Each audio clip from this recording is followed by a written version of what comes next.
എല്ലാവർക്കും സ്വീകാര്യനായ നേതാവായിരുന്നു തെന്നല ബാലകൃഷ്ണപിള്ള എന്ന മുതിർന്ന കോൺഗ്രസ് നേതാവ് എ.കെ. ആന്റണി. 2001-ൽ കെ.പി.സി.സി പ്രസിഡന്റ് സ്ഥാനത്തു നിന്ന് അദ്ദേഹം മാറിയത് ഒരു പരിഭവവും പറയാതെയായിരുന്നുവെന്നും എല്ലാ തലമുറകൾക്കും മാതൃകയായ നേതാവാണ് അദ്ദേഹമെന്നും എ.കെ. ആന്റണി പറഞ്ഞു.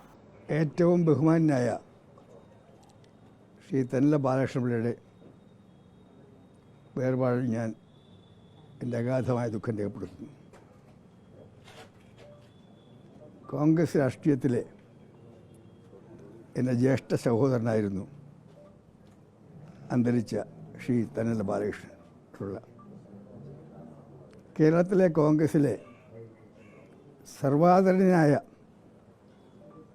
നേതാവ് ശ്രീ തെന്നല ബാലകൃഷ്ണപിള്ളയായിരുന്നു. അദ്ദേഹത്തിന് കോൺഗ്രസിൽ എതിരാളികളില്ല. എല്ലാവരും അദ്ദേഹത്തിൻ്റെ മിത്രങ്ങളും സുഹൃത്തുക്കളും ശിഷ്യന്മാരും അനുയായികളുമായിരുന്നു. ഒരു കാലഘട്ടത്തിൽ കോൺഗ്രസിൽ തർക്കമുണ്ടായാൽ തെന്നലയുടെ തീരുമാനമാണ് അവസാന തീരുമാനം. തർക്കങ്ങൾ രൂക്ഷമാകുമ്പോൾ ഞങ്ങൾ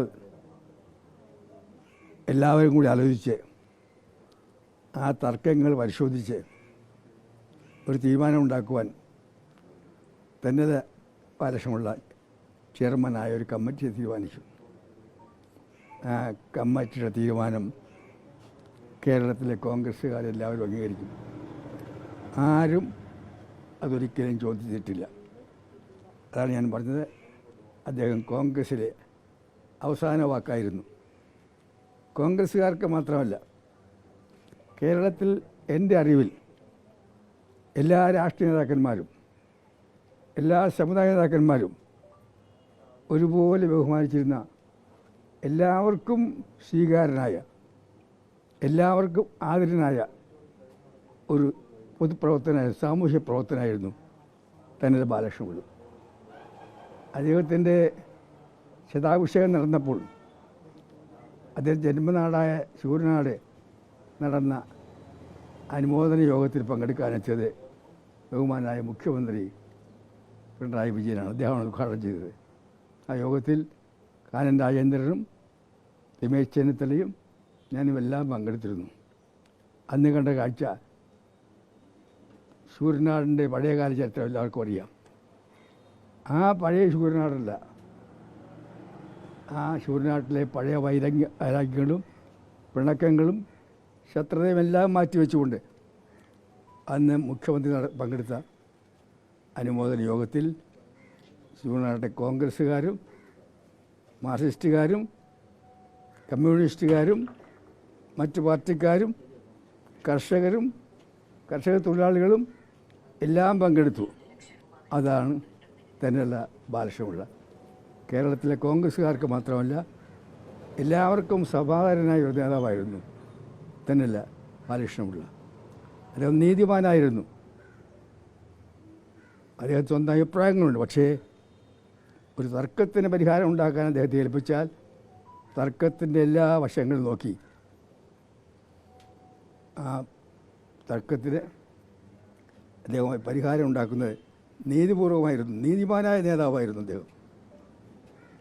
രാഷ്ട്രീയത്തിൽ ഇത്രയേറെ നിസ്വാർത്ഥനായ നേതാക്കന്മാർ എത്രയുണ്ട് ഈ കാലഘട്ടത്തിൽ. സ്വാതന്ത്ര്യ സമരകാലം ധാരാളം ഉണ്ടായിരുന്നു. ഈ കാലഘട്ടത്തിൽ തെന്നലയെ പോലെ നേതാക്കന്മാർ ഉണ്ടോ എന്നെനിക്കറിയില്ല. സമ്പന്നമായ കുടുംബത്തിലാണ് അദ്ദേഹം ജനിച്ചത്. ഞാൻ KSU പ്രസിഡൻ്റായിരുന്നപ്പോൾ ശൂരനാട്ടിൻ്റെ തറവാട്ടിൽ പോയിട്ടുണ്ട്. അതിസമ്പന്നമായ കുടുംബം. അദ്ദേഹത്തിൻ്റെ സമ്പത്ത്, ഭാര്യയുടെ സമ്പത്ത്, സഹോദരന്മാരുടെ സമ്പത്ത്, അതെല്ലാം അദ്ദേഹം പൊതുപ്രവർത്തനത്തിനിടയിൽ നഷ്ടപ്പെടുത്തി. അവസാന കാലത്ത് അദ്ദേഹത്തിന് ഏതാനും സെൻറ്റ് ഭൂമി മാത്രമാണ് സ്വന്തമായിട്ടുണ്ടായിരുന്നത്. കോൺഗ്രസ് രാഷ്ട്രീയത്തിൽ അദ്ദേഹം മണ്ഡലം പ്രസിഡൻ്റായിട്ടാണ് കടന്നു വന്നത്. ഞാൻ KPC പ്രസിഡൻ്റായിരുന്നപ്പോൾ അദ്ദേഹം ആദ്യം കൊല്ലം DCCയുടെ പ്രസിഡൻ്റായിരുന്നു. പിന്നീട് ഞാൻ KPC പ്രസിഡൻ്റായപ്പോൾ അദ്ദേഹം എൻ്റെ കൂടെ ദീർഘനാൾ ജനറൽ സെക്രട്ടറിയായി പ്രവർത്തിച്ചു. അന്ന് KPCC ആഫീസിൻ്റെ ചുമതല മുഴുവൻ അദ്ദേഹത്തിനായിരുന്നു. അദ്ദേഹം എങ്ങനെ തീരുമാനമെടുക്കുന്നത് അന്വേഷിച്ചിട്ടേ ഇല്ല. കാരണം ആർക്കും പരാതി ഉണ്ടാകാതെ കെ പി സി ഓഫീസിന് പുറത്ത് നടന്നത് തെന്നലയുടെ കാലഘട്ടത്തിൽ മാത്രം.